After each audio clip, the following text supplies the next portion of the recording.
Hello and good morning. Welcome to my talk. For today's video, we're gonna talk and explore the context of the article about the tropical dystopia, prequel and sequel to Filipino postmodern climate by Doc Magan. And to begin with, let me quote a quotation from Voltaire saying that writing is the painting of the voice. It is to be understood that there are things, there are words, there are ideas, there are concepts, or there are ideology that your mouth could not utter but can be written through your hands. So there are different styles of writing. Some of the writers use flashback, gonna tell you about what happened in the past.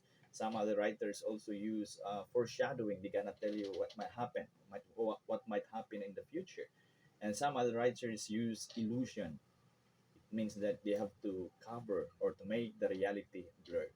I do not know what is the main thing or what is the main reason about that, but I think for the sake of safety and for the protection of the writers, like for example, if you're gonna write something about the present situation of the government or of that nation, and you gonna if you want to let the people in that place to be aware of something happen, so you're gonna hide the subject or the the message through to the different thing. So the article that I'm telling to you is this article use Bob's own novelette Alamat ng Gubat in providing evidences to prove the anti-utopian concept or ideals here in the Philippines as it is addressed. So this article uses critical analysis of the characters, the structural plot, the symbols through mimetic, formalistic, structuralist, and existentialist perspective. Because using this critical analysis will help and enable the readers and the researchers to be able to comprehend and absorb the vital context of the text or the novelette Alamat ng Gubat. And through this critical analysis, the article assumes, and even I am convinced that this Alamat ng Gubat, I assumes or I do believe and I agree that it has authentic leanings on what is to be sought proof on dystopian climate or environment that cut across to Filipino historicity. And the main intent or the main aim of this article is about providing details or providing evidences to make Filipinos realize and wake up from a slumber. So this article is presenting or viewing the brutal or the sadder and brutal reality of the past about dealings of different government, during dealings of different people or human government, I think, and even into this present time, from the past going down in this present age, going down in this present time. So I do believe that both the past and the present have experienced or have suffered about many things like total injustice, like corruption, and like colonialism, colonial activity from different people. So if we gonna look back, so from the past and even in the present, there is total injustice. There is millennial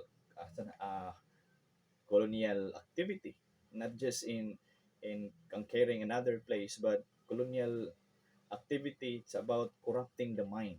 So corruption does not limit on the treasure or money. It does not limit only to authority, but also it speaks about the corruption of the mind. Look at the people today from the past and this present time.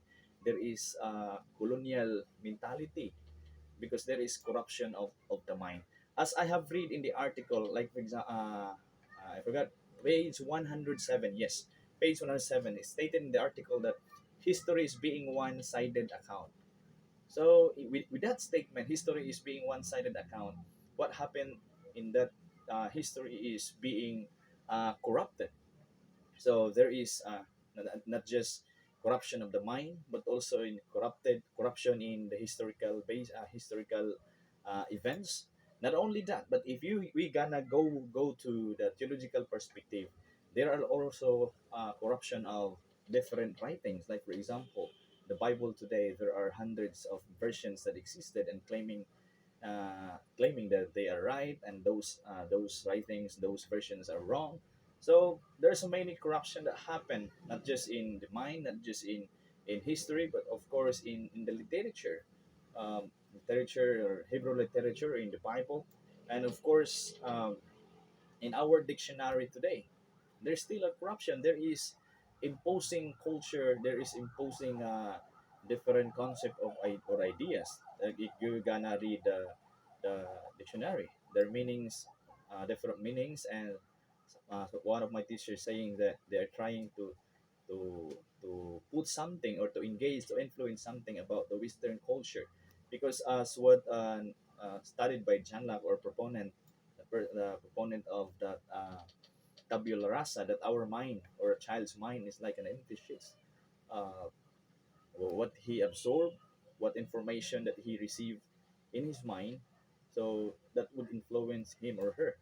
So if we're gonna look back to the past, so what happened today is a reflection from the past.